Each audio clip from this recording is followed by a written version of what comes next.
All right, let's talk about network diversity. What does diverse actually mean?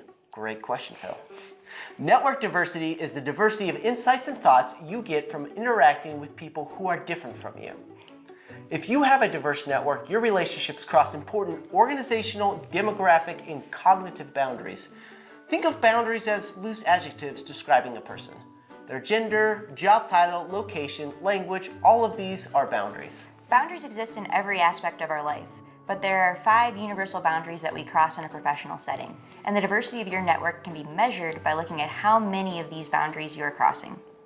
The 5 universal boundaries are vertical, people who are above you or below you in hierarchy or power distance; horizontal, people who work in a different function, have different expertise, or are on different teams; stakeholder, people who are outside your organization, like important customers; demographic, people who think or look differently than you do; and geographic, people who are located in a different place than you.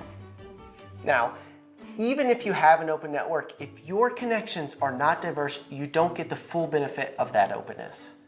That is why crossing boundaries is critical for an effective network. There's a huge advantage to being able to translate data from one group to the next. For example, if you're in the marketing department and can translate information from one of your engineers, you become a huge asset to both teams. This skill only comes by connecting and communicating with others who aren't like you. Of all of these boundaries, which do you think is most important? I think I know the answer. Well, let's go to research from the Center for Creative Leadership instead. CCL asked global senior leaders which boundary needed to be crossed for the success of their organization.